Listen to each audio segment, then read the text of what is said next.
Hola, Juan. ¿Cómo te va? Habla Lucy, de la Escuela Tierra del Fuego, acá del Abanico. Bien, ¿y vos? Mira, te quería pedir un favor. Queríamos trasladar el piano de una escuela hacia la nuestra porque tenemos un acto. ¿Podrás traerlo en la camioneta y buscar a algunas personas para que te ayuden? Bueno, mañana te espero a las 11 entonces. Bueno, muchísimas gracias. Un besito. Chao.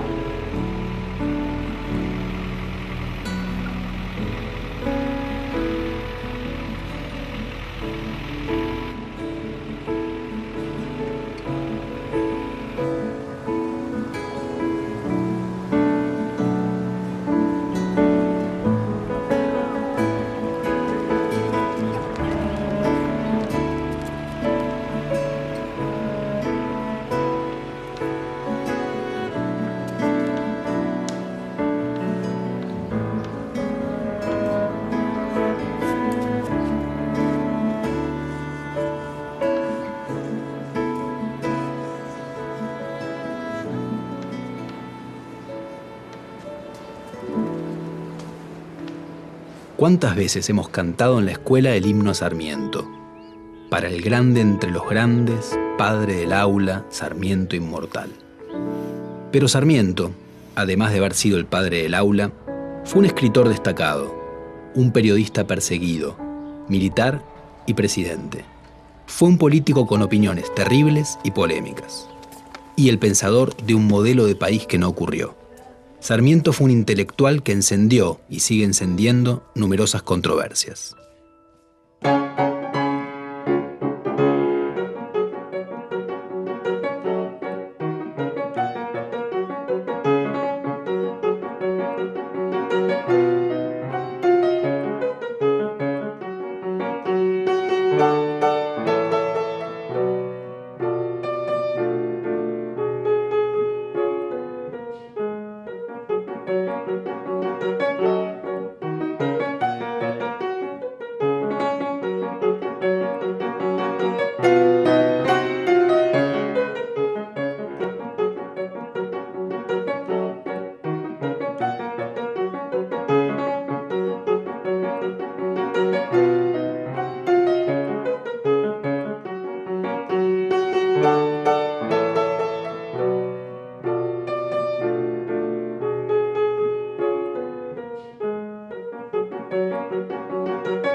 ¿Cómo se habrá inspirado el autor del himno para cumplir con el encargo?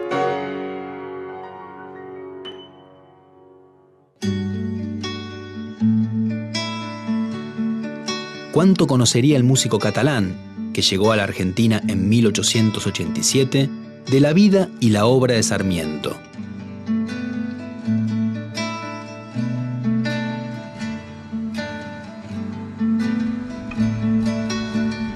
Domingo Faustino Sarmiento nació el 15 de febrero de 1811 en la ciudad de San Juan, centro de una región que había sido próspera durante el período colonial, pero que a fines del siglo XVIII había sufrido la crisis de la agricultura de la vid, que no pudo competir con los vinos que se importaban de España.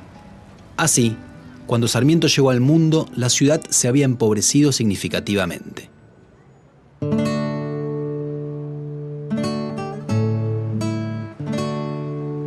Su casa estaba ubicada en el Carrascal, que era en ese entonces uno de los barrios más humildes de San Juan.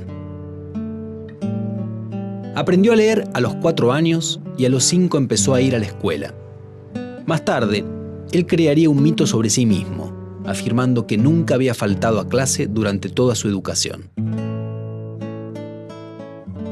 Su madre, Paula Albarracín, quiso que estudiara para ser sacerdote, Él se negó e intentó conseguir una beca para ir a la principal escuela de Buenos Aires, que en esa época se llamaba Colegio de Ciencias Morales. No pudo obtenerla y permaneció en San Juan. Por lo tanto, no tuvo una educación formal importante, lo que se transformaría para él en un estigma contra el cual lucharía durante toda su vida.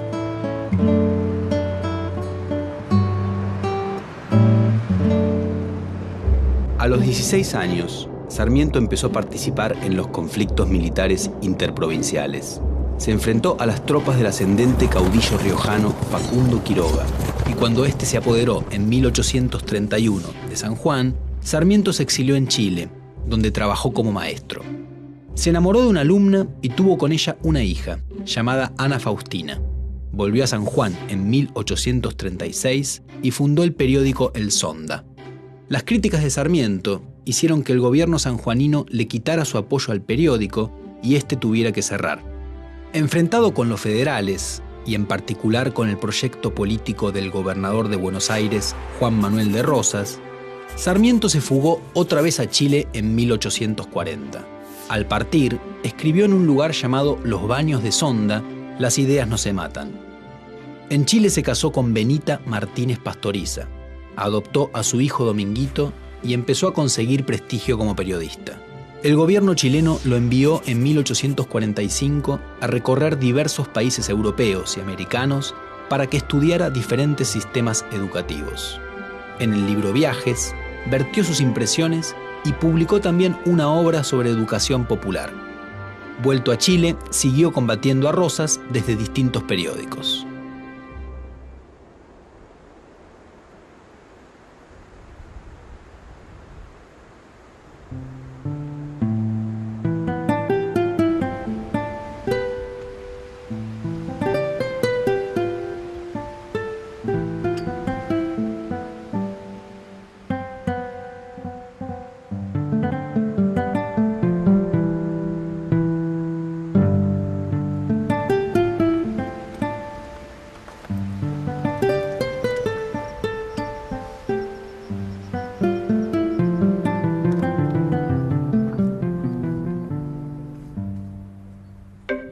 Cuando se organizó la Gran Alianza contra Rosas, Sarmiento se sumó a ella y estuvo en la Batalla de Caseros, que puso fin al régimen rosista en 1852. Sarmiento participó activamente en la agitada vida política de los años que siguieron a ese momento. En 1862 fue elegido gobernador de San Juan, pero renunció a los 2 años por diferencias con el gobierno nacional.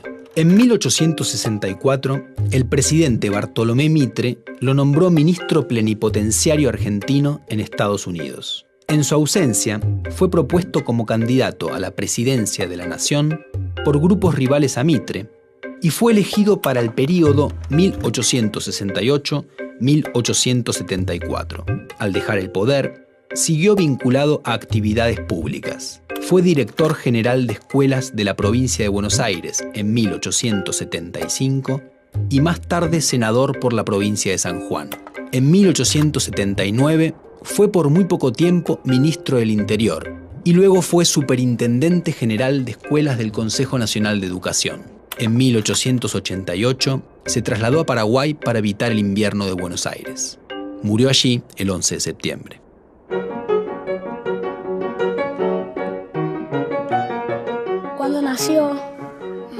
Nació el 15 de febrero de 1811 en San Juan. Él empezó de chiquito escribiendo y leyendo. Sí, a los 5 años. El papá se llamaba José Clemente de Sarmiento. Cuando la madre cosía y él se sentaba ahí al lado de la madre. La mamá Paula Albarracín de Sarmiento. Se ponía al lado de ella y empezaba a leer. Y murió el 11 de septiembre de 1888. ¿Sarmiento? 119 años.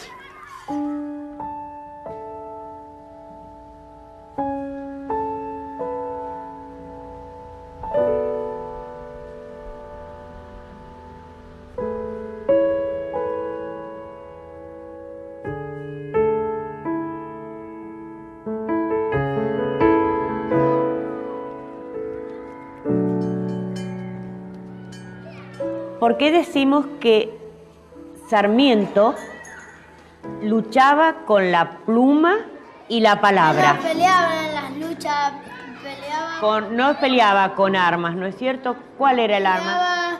con la pluma y la palabra. Él tenía el tintero y la pluma, con la puntita de la pluma mojaba y escribía. Perfecto. Y con ese tintero, esa tinta, iba escribiendo. Y así llegó a escribir un solo escrito o hacía muchos escritos. Hasta llegó a fundar ¿qué? A crear ¿qué? El diario El Sonda. Bueno, ahí él, con la pluma y la palabra, crea el diario. Sarmiento se distinguió como intelectual particularmente por la eficacia de su escritura, que produjo muchos efectos en la sociedad rioplatense y también americana. Si algo uno puede considerar sobre Sarmiento es su calidad como escritor y, por supuesto, esa escritura puesta al servicio de determinadas ideas políticas. Con el nombre de Generación del 37 se conoce a un grupo de jóvenes intelectuales que habían madurado su primera juventud, podríamos decir, en la década del 30 y que habían, a diferencia de sus mayores, habían propuesto realizar un programa de organización nacional que buscaba superar los antiguos conflictos que dividían a la sociedad entre unitarios y federales. El caso de Sarmiento, decía, es un tanto particular porque Sarmiento, a diferencia de otros miembros de la Generación del 37, no estudió en Buenos Aires y, de hecho, Buenos Aires recién la conoció en 1852. Una característica bien distintiva de este grupo es que se consideraban como aquellos predestinados a ser los guías de la nueva nación. Al principio de la década del 40, Sarmiento, al igual que buena parte de los emigrados, ya sean antiguos unitarios, antiguos federales opositores a Rosas o los jóvenes románticos, tienen expectativas de que el régimen de Rosas sea derrotado. El rosismo se les presenta como un fenómeno que parece destinado a durar y que hay que tratar de pensarlo, de procesarlo y ver cómo puede ser combatido.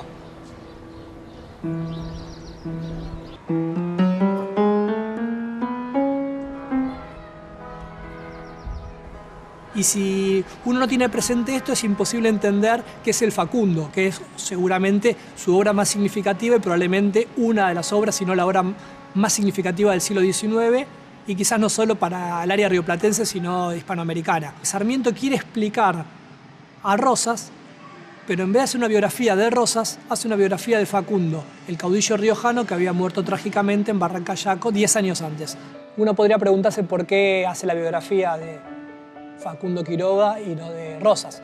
Hay una razón bastante elemental que tiene que ver con las concepciones de la época y que es que Rosas todavía no había muerto, o sea que su ciclo no se había agotado. Pero hay algo que es mucho más importante aún y que tiene que ver con la concepción que tiene Sarmiento a la hora de explicar cuáles son las razones por las cuales después de la Revolución ni el Río de la Plata ni Hispanoamérica logró encontrar un orden legítimo y estable. Porque acá aparece la hipótesis de Sarmiento que va a ser tan productiva en términos de lo que va a generar, en términos de su capacidad explicativa, no porque esté bien o esté mal, sino porque va a ser muy convincente a la lectura de muchos de quienes siguieron ese libro, tanto en el siglo XIX como en el siglo XX. Y ahí la explicación tiene que ver con la idea de que hay dos fuerzas antagónicas en pugna, la civilización y la barbarie. En este caso, lo que él tiene que explicar es la barbarie, que vendría a estar encarnada en una figura paradigmática o arquetípica que es Facundo Quiroga. Rosas, de algún modo, es la síntesis de la civilización y la barbarie con mayor peso, es dicho así mal y pronto, con mayor peso desde la barbarie. Y es algo que resulta inasimilable dentro del esquema de Sarmiento, es algo que no puede terminar de explicar. Una de las características de Sarmiento como escritor que se puede ver ahí es su carácter prolífico. No solo es un gran escritor por la calidad de su prosa, es un gran escritor porque se la pasa escribiendo. A veces uno puede pensar, ¿cómo es un día de Sarmiento? ¿Se levanta? ¿Qué hace? Y escribe, no solo los textos que uno conoce, sino cartas, respuestas a cartas, todo el día está escribiendo. Y esto tiene que ver también con que la escritura es un arma en esa época, un arma de lucha política ideológica. Fran, la gorra. Perdón. Consejos de Sarmiento para el buen lector. 2 puntos. Sarmiento dijo que nunca tomes un libro con las manos sucias. Nunca mojes el dedo para dar vuelta a la hoja. Nunca te pongas el libro en la boca. Nunca dobles las esquinas para señalar. Nunca dejes el libro abierto. Y también dijo, nunca lo dejes si no es un lugar seguro. Varios intelectuales discutieron a mediados del siglo XIX distintas formas de impulsar el progreso del país una vez que Rosas dejara el poder. Sarmiento elaboró un proyecto en el cual proponía dejar de lado la fascinación por Francia y tomar en cambio como modelo a los Estados Unidos. El plan de Sarmiento era fomentar la educación para promover el bienestar general. Si los pobres se educaban, en su visión, se lograba también un afianzamiento del orden social, porque aprendían a resolver sus ambiciones dentro del marco existente. A la vez, había que promover la participación política de los ciudadanos en el ámbito municipal, para que se involucraran activamente en los asuntos que los implicaban. Y también era necesario lograr una distribución de la tierra, para evitar el crecimiento de los latifundios y así generar una sociedad de pequeños y medianos productores dedicada a la agricultura más que a la ganadería. Otro elemento fundamental sería la afluencia de inmigrantes europeos para incrementar la cantidad de población y para que trajeran lo que él llamaba civilización. Estas propuestas se volcaron en textos intensos y muy polémicos, que los llevaron a mantener debates largos y fuertes con otros pensadores, en particular con Juan Bautista Alberdi, otro antirrosista. La pluma de Sarmiento era implacable, era un escritor extraordinario. Cuando Rosas leyó el Facundo, le dijo a los publicistas que lo rodeaban, así deberían defenderme.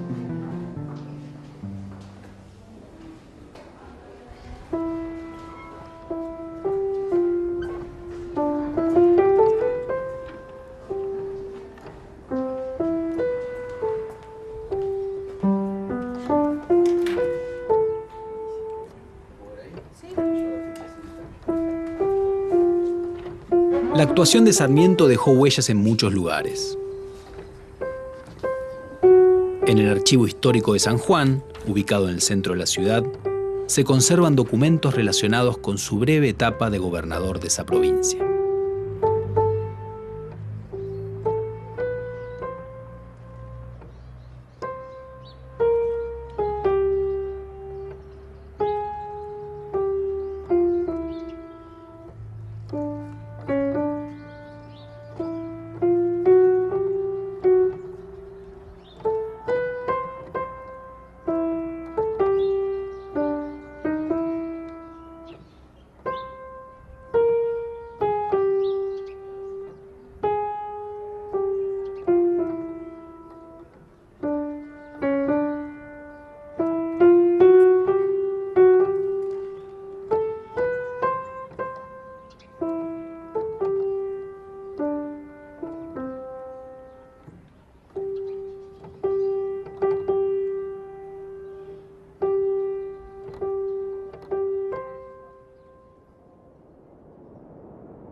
Como hombre de acción, como político, Sarmiento mostró el lado más polémico de un personaje que siempre era polémico. Después de la caída de Rosas, adhirió a las políticas que llevaba adelante Buenos Aires. Decía que era provinciano en Buenos Aires y porteño en el interior. Cuando fue gobernador de San Juan, en 1862, se produjo en La Rioja el levantamiento del Chacho Peñalosa contra el Estado Nacional. Sarmiento dirigió en persona la lucha contra las montoneras del Chacho, quien fue vencido y muerto por el ejército. En ese conflicto, Sarmiento le escribió a Mitre una de sus frases más terribles, cuando le aconsejó que no trate de economizar sangre de gauchos. Este es un abono que es preciso hacer útil al país. La sangre es lo único que tienen de seres humanos esos salvajes. El desprecio por las clases populares criollas y también por los indígenas no era exclusivo de Sarmiento, era como pensaba la mayor parte de las élites de las distintas provincias argentinas.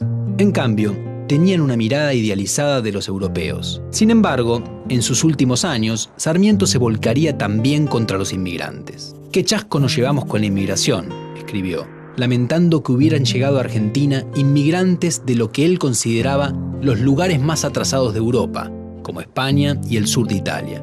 El racismo y la antipatía hacia las clases populares, típicos de la burguesía argentina de la segunda mitad del siglo XIX, encontraron en Sarmiento un exponente claro y, como siempre ocurría con él, más osado que el resto en sus afirmaciones. luchaba por la patria. Que él luchaba. No luchaba en la guerra, luchaba con la pluma y la palabra. Con la pluma escribía y que con la palabra, Con el elemento. él decía lo que pensaba. Cuando era grande empezó a ser maestro. Sabía enseñarle a los niños y a mayores para que tuvieran un buen futuro. Fundó una escuela para que todos pudieran ir a ser un país educado. Porque le gustaba.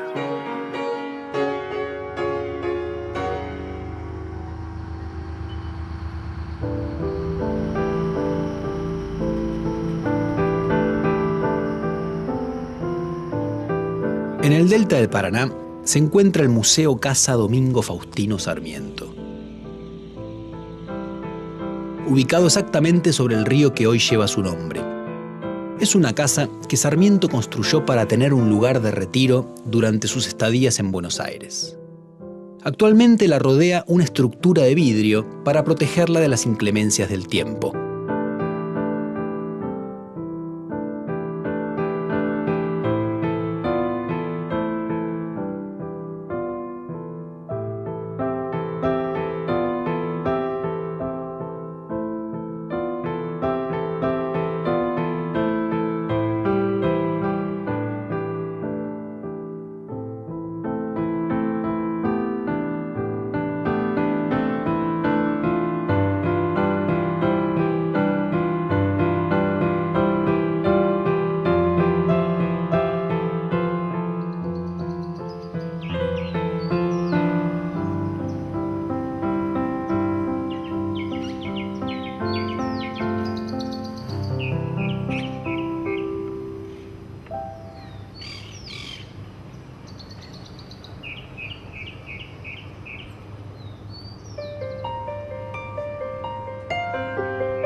Como presidente, Sarmiento enfrentó grandes problemas. Llegó al poder teniendo que lidiar con la Guerra del Paraguay, larga y costosa, y con desafíos en algunos lugares del interior, como la rebelión en su contra del caudillo entrerriano Ricardo López Jordán. Dos italianos que luego dijeron haber sido contratados por este, intentaron matar a Sarmiento en agosto de 1873. Fue en Buenos Aires. Quisieron dispararle, pero a uno de los atacantes le explotó el trabuco en la mano. El presidente no escuchó nada porque para ese momento se había vuelto casi totalmente sordo. A la vez, Sarmiento gobernó muy solo. No tenía un partido ni muchos apoyos en el Congreso. Esta debilidad hizo que muchos de los planes que había presentado años antes no fueran impulsados desde el gobierno. Por ejemplo, sus propuestas sobre la propiedad de la tierra no se aplicaron. Sí pudo dar impulso a otras cosas, como el alambrado de los campos, la realización del primer censo de población de la historia argentina, el aumento de las líneas de ferrocarril y el desarrollo del telégrafo.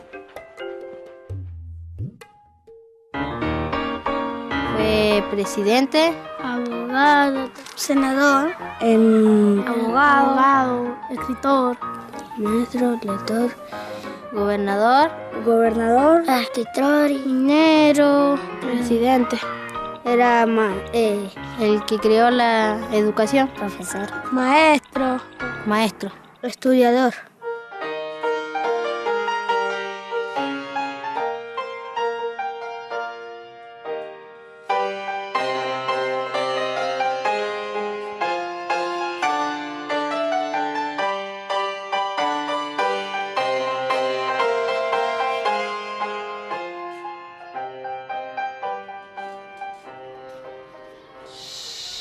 Nos vamos a poner la manito en el diafragma. Inspiramos sin subir hombros.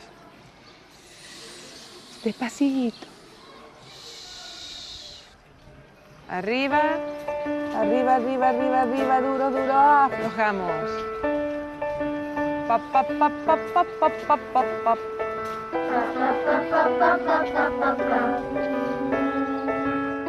Si el 11 de septiembre es el Día del Maestro, es porque el aspecto educativo de la obra de Sarmiento es el que más efectos tuvo en Argentina. Como gobernador de San Juan, dictó una ley que hacía la enseñanza primaria obligatoria y creó varias escuelas de distinto tipo que se conservan hasta hoy. Siendo presidente, fundó alrededor de 800 escuelas en todo el país. Creó la Academia de Ciencias, la Escuela Normal de Paraná, la Biblioteca Nacional de Maestros, el Liceo Naval y el Colegio Militar. Al término de su gobierno, los alumnos en escuelas primarias habían pasado de 30.000 a 100.000. Además, trajo maestras extranjeras para educar a las locales, escribió un método de lectura gradual y en 1881 fundó la importante revista educativa El Monitor de la Educación Común. Su aporte al desarrollo de la educación pública, laica y gratuita, más tarde consagrada en la Ley 1420, fue clave para el desarrollo argentino.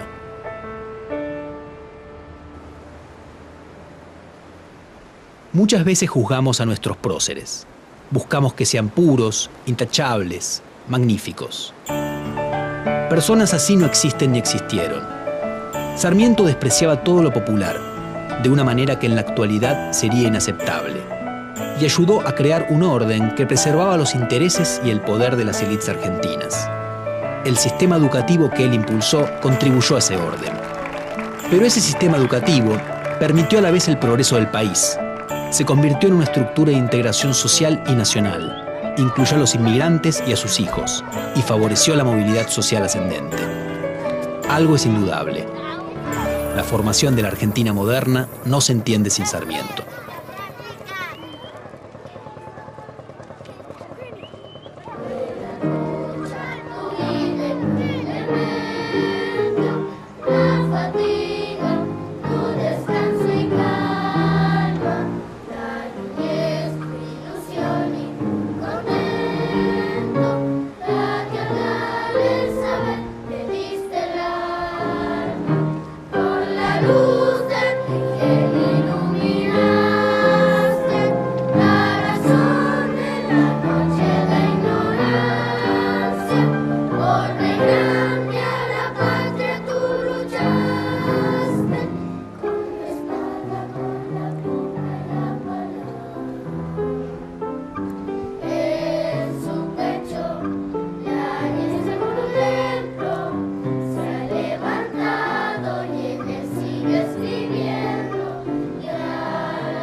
¿Para qué está firmando? Canal Encuentro. Qué bueno, me encanta el Canal Encuentro.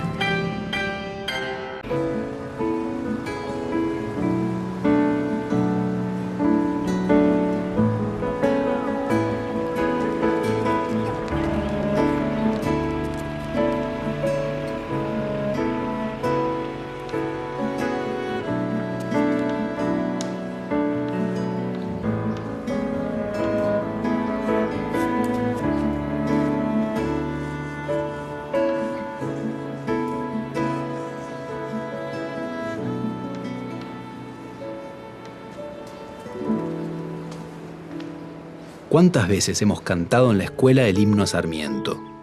Para el grande entre los grandes, padre del aula, Sarmiento inmortal. Pero Sarmiento, además de haber sido el padre del aula, fue un escritor destacado.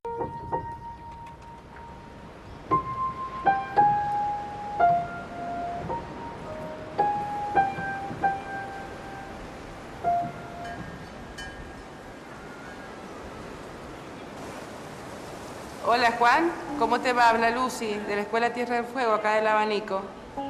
Bien, ¿y vos? Mira, te quería pedir un favor, queríamos trasladar el piano de una escuela hacia la nuestra porque tenemos un acto. ¿Podrás traerlo en la camioneta y buscar a algunas personas para que te ayuden? Bueno, mañana te espero a las 11 entonces. Bueno, muchísimas gracias, un besito, chao.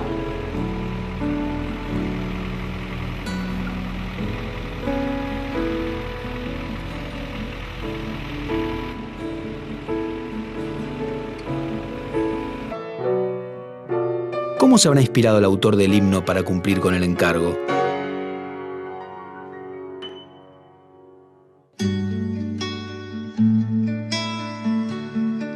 ¿Cuánto conocería el músico catalán, que llegó a la Argentina en 1887, de la vida y la obra de Sarmiento?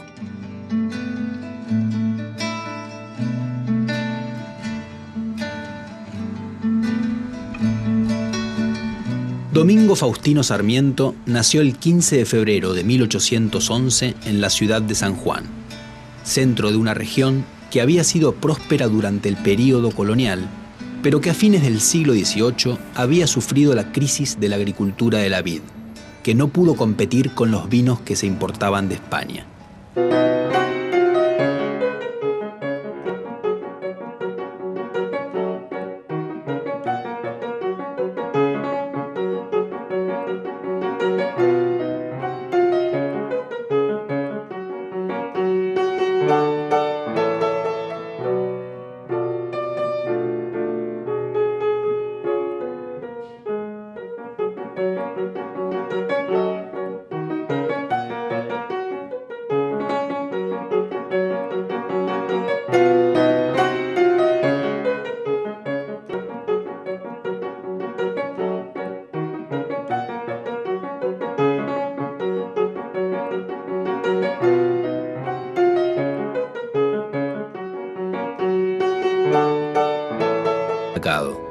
Un periodista perseguido, militar y presidente.